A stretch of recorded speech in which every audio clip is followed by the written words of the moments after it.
Hi, welcome to the BSEP Fundamentals of Climbing on Snow and Glaciers lecture. I'm Robin Wilcox. I'm a Mazama climb leader, BSEP graduate. In the past, I've coordinated a BSEP group, and I'm an ICS graduate, and I reluctantly enjoy snow climbing. And then Karen is my co-presenter, and I'll let her introduce herself. Oh, my pronouns are she, her. Hi, my name is Karen. My pronouns are she, her, and I took BSIP in 2018 and then took ICS in 2019. So we'll go ahead and get started. Today, we'll be covering the anatomy of glaciers, methods of protection, crampon and ice axe techniques, rope team travel, snow anchor basics, fixed lines and running belay, glissading, and snow camping basics. So we'll start with the anatomy of glaciers. Glaciers are a flowing river of ice or snow. Lots of objective hazards when you're traveling on glaciers, such as crevasses, ice fall from seracs, avalanches, steep and slippery terrain. So safety requires vigilant situational awareness. The biggest danger on glaciers are crevasses. They're often hidden under snow, especially in spring. Snow bridges form and they can collapse. Travel sometimes mean climbing above them on snow bridges. So traveling on a glacier unroped is extremely dangerous. Bergschrunds are a special kind of crevasse. They form near the summit. They're formed where glacier snow or ice separates from the mountain rock. Almost all glaciated peaks have one. They get bigger as summer progresses, often until they are unpassable. So here is a diagram of the anatomy of glaciers. Turn my pointer on. So here's a bergschrund near the summit. You have some crevasses right here. You have some seracs down here. You also have some crevasses here. And here is kind of a demonstration of how crevasses form. When the angle or when the glacier takes a turn, these cracks happen, and those are the crevasses.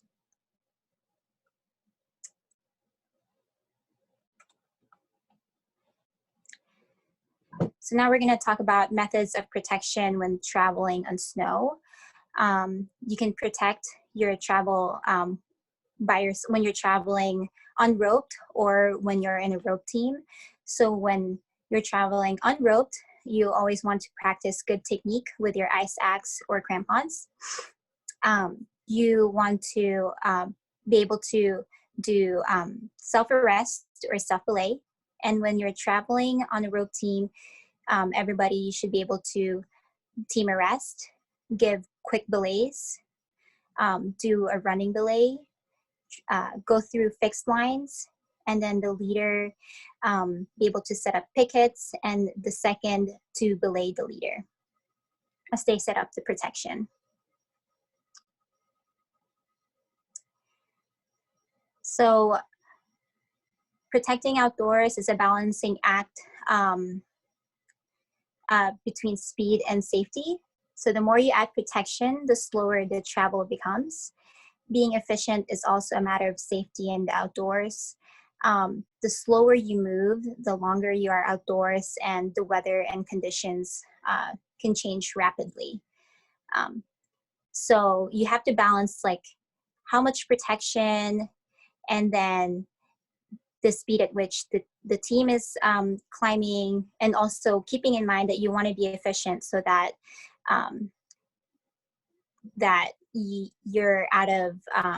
you're not exposing yourself to weather changing rapidly or conditions changing.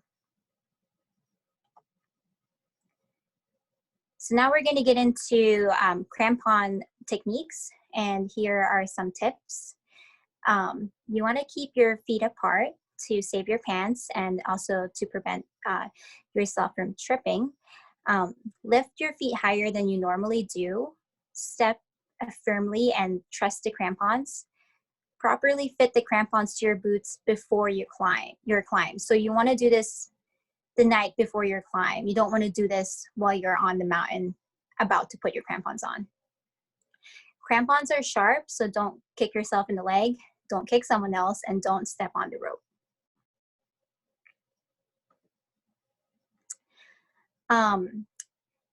When you have crampons in soft snow, the snow can ball up on the bottom of the crampon. So you can use crampons with anti-balling plates, and this helps prevent snow buildups. Rentals and newly purchased crampons come with anti-balling plates typically. But if you don't have that, you can whack the side of your boot with your ice axe when buildup occurs, and usually that's enough to get the snow off your boot.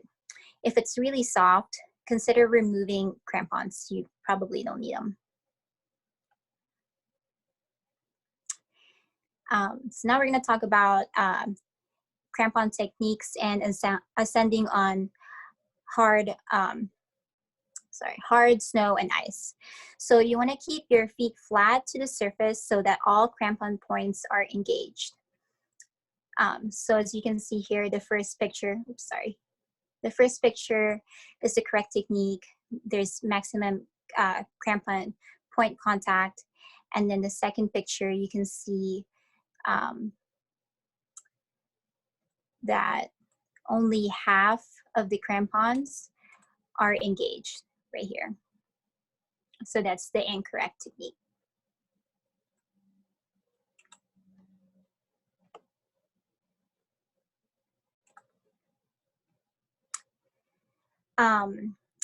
When you're ascending without crampons, there's a technique called kicking steps. So this means that you basically create steps into the snow. And how you do this is you kick forward as you drop your foot. Use the momentum of your leg swing to drive in the boot. If you're the leader, use the weight of your leg or your boot to kick that step in. And imagine that you are light and you trust that step. And the followers will improve the steps. So the more that people kick that step in, the better it will get and the firmer it will become. Again, keep your weight on the ball of your feet. Add snow as you step into the bucket or kick in deeper. This can get tiring, so swap leaders occasionally. And also for the leader creating the steps, consider taking small steps. This helps better balance and control, and it's kinder to the teammates with a shorter stride. Another technique when you're ascending is traveling in balance. This is critical when traversing or switchbacking. You can utilize your ice axe as a cane. This can be used in rope or unroped travel. The climber in the photo to the right is in balance. They're in balance because their uphill side leg is in the front. Their downhill side leg is in the back. So again, you can use your axe kind of like a cane. So let's walk through these pictures. So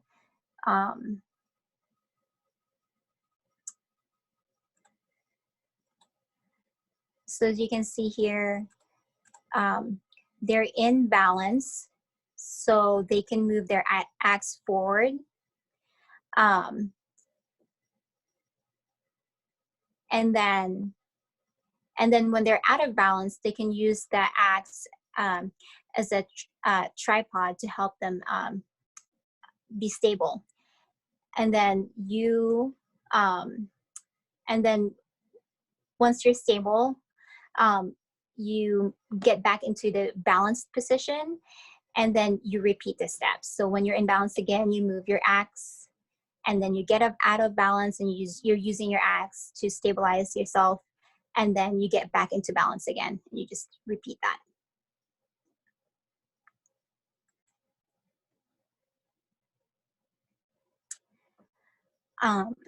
When you are descending, a technique that you can use is plunge stepping.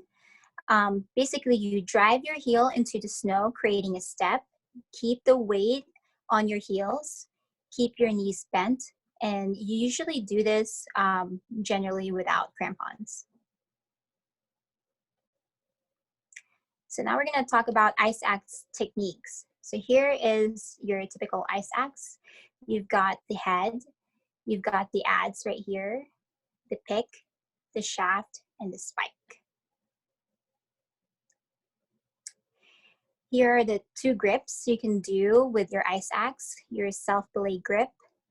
And this is when the palm is on the adze and the pick is forward. You use this technique when you drive the, when you can drive the shaft into the snow. And then the self-arrest grip, it's when the palm is on the pick and the adze is forward. You use this when you cannot drive your shaft into the snow. This grip is ready to conduct self-arrest. Speaking of self-arrest grip facilitates self-arrest. Use self-arrest to stop you from sliding or to protect a rope team. The goal is to drive the pick into the snow while kicking toes into the snow. So how do you do a self-arrest? So you get into position quickly. The goal is to get into a rest before you build speed. This may require you to flip onto your belly, or if you're going head first, you're gonna have to swing to get your head above your feet. Kick your feet in as you try to drive the pick into the snow or ice. If wearing crampons, you don't want to kick. You want to kick in after you're stopped. You've stopped your sliding with your axe. As you can see in the diagram, the axe head is under the shoulder and shaft is across the chest.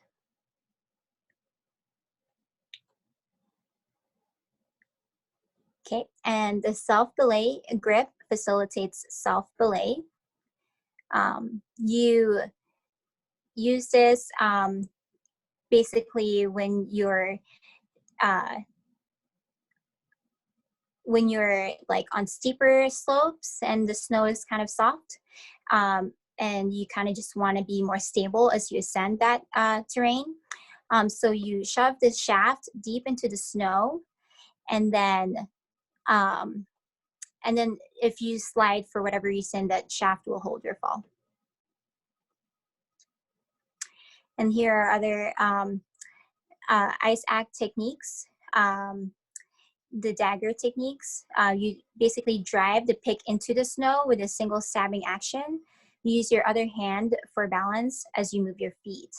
So you use the low dagger, which is like you're driving the pick around waist level into the snow, and you use this on moderate slopes.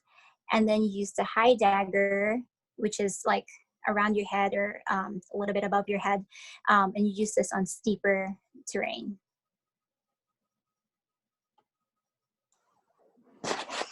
Right, so now we're gonna shift gears a little bit into rope team travel. So this is a next level of security in terms of protection when we're traveling on snow. It's just like what it sounds. So multiple team members are clipped or tied into knots on the rope. It's really important to make sure that the climbers are equally spaced. That's gonna help. You'll see when we start to talk about protection, but that's gonna be really important to make sure you're equally spaced, and you'll get some chance in your field sessions to practice setting that up. Basically, the rope team generally moves along as one unit. It's really important that all members of the team are moving at the same speed. Rope team travel, unprotected rope team travel, is generally most useful in terrain where you're crossing crevasses and on slopes where the snow is soft enough or the slope is mild enough that self-arrest and team self-arrest is practical. A couple different ways of tying into the rope. So the middle folks on the rope will usually always tie in with what's called the alpine butterfly. This is the knot is easily untied when it's been loaded from either direction. So it's what we call multi-directional knots. And then the end climbers, if they're tying into the end of the rope, will tie into a rewoven figure 8. there may be scenarios where you'll see folks have coils of rope that they stow away in a backpack. And so then everybody will be tied in with the alpine butterfly. Next slide. So in terms of setting this up, you've got your tie-in point, you've got your harness on and your tie-in. And that's either your alpine butterfly, or in this illustration, you can see they've tied in with the rewoven figure eights. But you also need to attach prusik loops. These are the loops that you'll use for self-rescue, or also use these for quick belay of team members in some scenarios. Keep in mind that the waist prusik is always tied furthest away from you. So as we're working from your harness out, you can see that the waist prusik is furthest away. So just remember waist away. In the illustration, that's the black, shorter piece of rope that's tied onto the main climbing rope. And then you also go ahead and pre-tie your foot prusik. This would be the same if you're the middle climber on a rope team. It's a little bit different, but everybody goes ahead and sets these up when they get started. So this person's on the end of a rope team. They've got their foot prusik tied in between the waist prusik and their tie-in point. And then you just find a way to stow that foot prusik away. You'll also notice that when you're practicing this in the field and see people set this up, if you're the middle person on a rope team, you may tie the prusiks on either side of your climb-in knot, because inevitably you're going to have to move them, and you're going to just need to move one, whereas if you tie them and pick one side and then you needed to shift them, you'd have to shift them both. But this will make sense with your hands-on practice. So next slide. Talk a little bit about how some things to avoid when you're traveling as a rope team, or how to be a good rope partner would be a better way to put this. But basically this is a rope team, 3 members. So you see climber 1, 2, and 3. In this case, climber 1 is leading the rope team, and they are what looks like they're on a kind of a snow bridge that's maybe softening up. You can kind of see some lines starting to form in it. They're in shaky terrain. Main thing to remember is that you're responsible for the rope in front of you. So in this case, climber number 2, you can see that there's some slack in the rope, and that's really climber 2's responsibility to help take up the slack. You would do this by either slowing your speed of travel, or in some scenarios, you may need to utilize your waist prusik to take in some of that extra slack. Do not do what you see climber number 2 doing in this illustration, which is carrying the coils of rope in their hands. So in this case, if climber number 1 were to fall, there's a danger that that whole coil of rope could just pull tight right around climber number 2's hand, and that'd be extremely painful. And then finally, make sure that you're also not holding the rope too tight. So in this case, between climber number 2 and 3, you can see that that rope has got a lot of tension on it, and climber number 3 is getting tugged along. So they need to communicate with the climber in front of them that they need to slow the pace, or maybe they can move a little faster if they're able. Also keep in mind that when you're traveling downhill, that slack will form on the descent, and the climber in front could easily trip on it, but it's the climber in the back's responsibility to adjust the pace there. So they would just need to slow down. Next slide. So with rope team travel, basically your self-arrest technique that you work on as an individual becomes a team self-arrest technique. And so the reason why you're all tied together is that in case somebody falls into a crevasse, in this case that last climber, they're hanging on the end of the rope on the left, they fall, they immediately yell falling as loud as they possibly can, and hopefully their climbing partners hear them. If not, they'll notice the rope go taut very quickly, and the other rope team members just fall into self-arrest position and stop the fall. Next slide, talk a little bit about additional protection. So we're starting to, add protection into the system. There's a couple different ways that we'll see this in the form of snow eakers. Pickets are the most common around here. Pickets can be placed in the snow by either pounding them in when the snow is very hard, or burying them in softer snow. You may hear folks call the pounded in pickets, you may hear them referred to as top clip pickets, vertical top clip pickets. And then when you're burying them, you might hear folks refer to this as vertical mid-clip or a dead man or horizontal mid-clip. And then once you've got the picket securely in the snow, you simply attach a sling. Sometimes you'll see two carabiners. Sometimes you'll just see the sling directly through the picket, and then a carabiner is attached to the end of that sling, and that's what attaches it to the rope in the case of a single picket placement. You can also use multiple pickets, as you see in this illustration, and build an anchor onto those pickets. Next slide. So as you start placing more protection, now you're getting into what's called running belay territory. Basically, running belay technique works by the rope team leader, starts with all of the pickets. They place the first picket, and then they continue walking. They get in, they'll hear the second person on the team yell picket, and then they place another picket. And all the following climbers just continue moving and clipping through the pro as they go. The last climber is the person who then cleans the protection and pulls it back out of the snow as they move forward. There's a proper sequence and clear communication that we'll talk about in the next couple slides. Basically, you start to use running belay technique when the terrain starts to get more steep or your exposure, you start to feel maybe sketched out.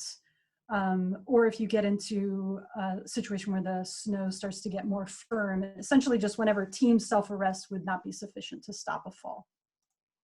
Next slide. So clipping through in a running belay, it's going to feel a little bit like magic once you get it down or once you see somebody do this the first time. This is an illustration of the middle climber clipping through. Their prusiks are removed for clarity. But basically, essentially all you're doing is passing your knot through the carabiner without unclipping the rope or leaving yourself unclipped for any period of time. In this case, the illustration A in the top left corner, you're moving from left to right, so you can see they're approaching the pickets, their butterfly knot, they leave enough slack in the system, reach down and grab a bite of rope, just kind of fold it over, and then that's in illustration B.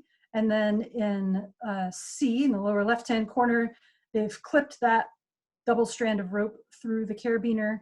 And in the final illustration D, as they continue walking, you see that little bite of rope just passes through the rope. You can do this in a two-part sequence as you're starting to get the motion down. Next slide. So in terms of the commands, these are really essential that you're consistent and clear with your commands. We talked about the leader will place the first piece of protection, they'll walk. Climber number 2 yells pickets. When they yell picket, then climber 1 stops and they place another piece of pro or another picket and they clip through. Then climber 1 turns and faces climber 2 and yells clear as loud as they can. And that's the cue for climber number 2 to clip through. Once they've done that, they yell clear facing climber number 3. And then climber number 3 knows that it's now safe for them to clean the piece of protection that they're standing at. So they clean the gear, they pick it up, and then they yell back to climber 2 once they've done that, and they're ready to walk. They yell climbing or clear is also fine. And then that's everybody's cue to continue climbing or walking. If climber number 2 sees that climber number 1 is not starting to move, then they just pass the climbing command back up the chain. Next slide. It's also important to keep in mind that sometimes you may find yourself sharing a rope with someone who might be deaf or hard of hearing, or you may just be in windy conditions where it's really helpful to use nonverbal commands. So the larger illustration there on the left is the climbers communicating picket, and then they're also using the same hand signal to communicate clear. So they're just tapping their hand on the top of their head. There's a few others to keep in mind. If you're on a rope team and you start to pass, like maybe you're in-running a crevasse or you notice some sort of hazard, it's pretty self-explanatory, but you see the hazard, you point down at the site of it, make sure that the person behind you sees that you've communicated that with them. If you need to stop, wave a hand above your head, just signaling to stop. If you find yourself or somebody on your rope team is signaling for a belay, they're just doing the hand motion for belay, like you might see in rock climbing. And then finally, the last one there is just waving for go ahead. So next, most time intensive, next level of higher level of protection is a fixed line travel. I think you covered this as well in the rock lecture. It's essentially the same thing in the snow. So in this case, the rope is not moving. The team is moving now along the rope. It takes a little bit more time to set up. If it's a horizontal situation, the rope would be tied to an anchor at either end, and then there are intermediate picket placements that are attached along the rope. You can also do this vertically, where you'll just have the upper end of the rope tied to an anchor. You tie into the rope with your prussiks and slide your prussik along the rope, just like you do in the rock climbing fixed line. And then what that looks like, just a reminder. So you slide your prussik knot up to the carabiner, and then you pass that prussik cord over the top of the gate and continue walking. So finally, just a couple of other things to keep in mind with snow climbing. Glissading is a really efficient way to get down in the right conditions. A couple things to keep in mind: make sure you stay controlled on your descent. Always glissade with a helmet on. Basically, anytime you have your ice axe on, put your helmet on. Never glissade with crampons. Make sure you keep the pick away from you. And then you really use your heels and the spike of your ice axe, drive those down to control the speed, and you can steer a little bit with the spike as well. Use it kind of like a rudder. So make sure that you stay in control. Never glissade on a glacier. Never glissade on a route that you did not ascend. Make sure that you always have safe run out. So never glissade when you can't confirm that you have a safe run out. Again, never wear crampons while glissading. And then obviously don't stab yourself. Keep the pick pointed outward and away. And most importantly, make sure that you stay in control, or stay at a speed that you can control.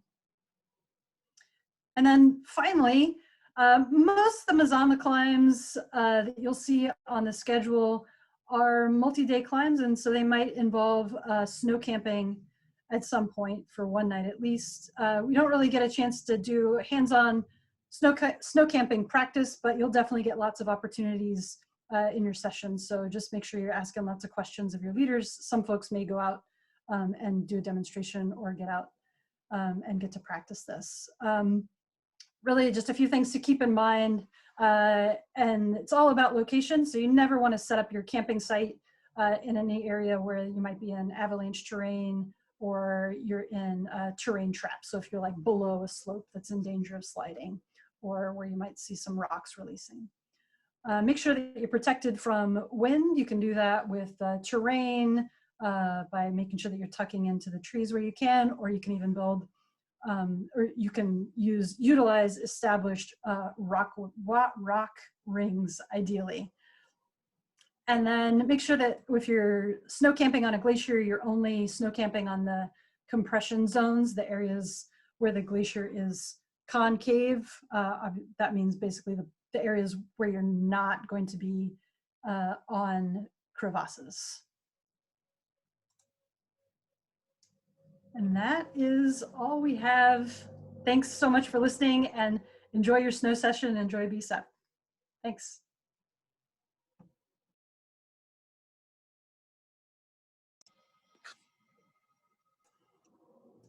All right. Okay. What I'll do is I'll upload this in a Google Drive and share with you, and then I'll see how to do the closed captioning in YouTube. Okay, cool. I think if it causes you too much trouble, I think Nate said he'd be willing to, he's done it before and he could do it too. So. Okay. But I'm sure you're perfectly capable of figuring it out too. So. Awesome. Cool. Thanks so much, Karen. Yeah, thank you. Hopefully everything works. Yeah, I know. I hope it saves. Yeah, and I'll get back to you on the climb. Yeah. Okay. Yeah. I still definitely. do a little bit of research. Okay. Cool. All right. See you. Thank you. Have a good night. Yeah. Thanks. Bye. Bye.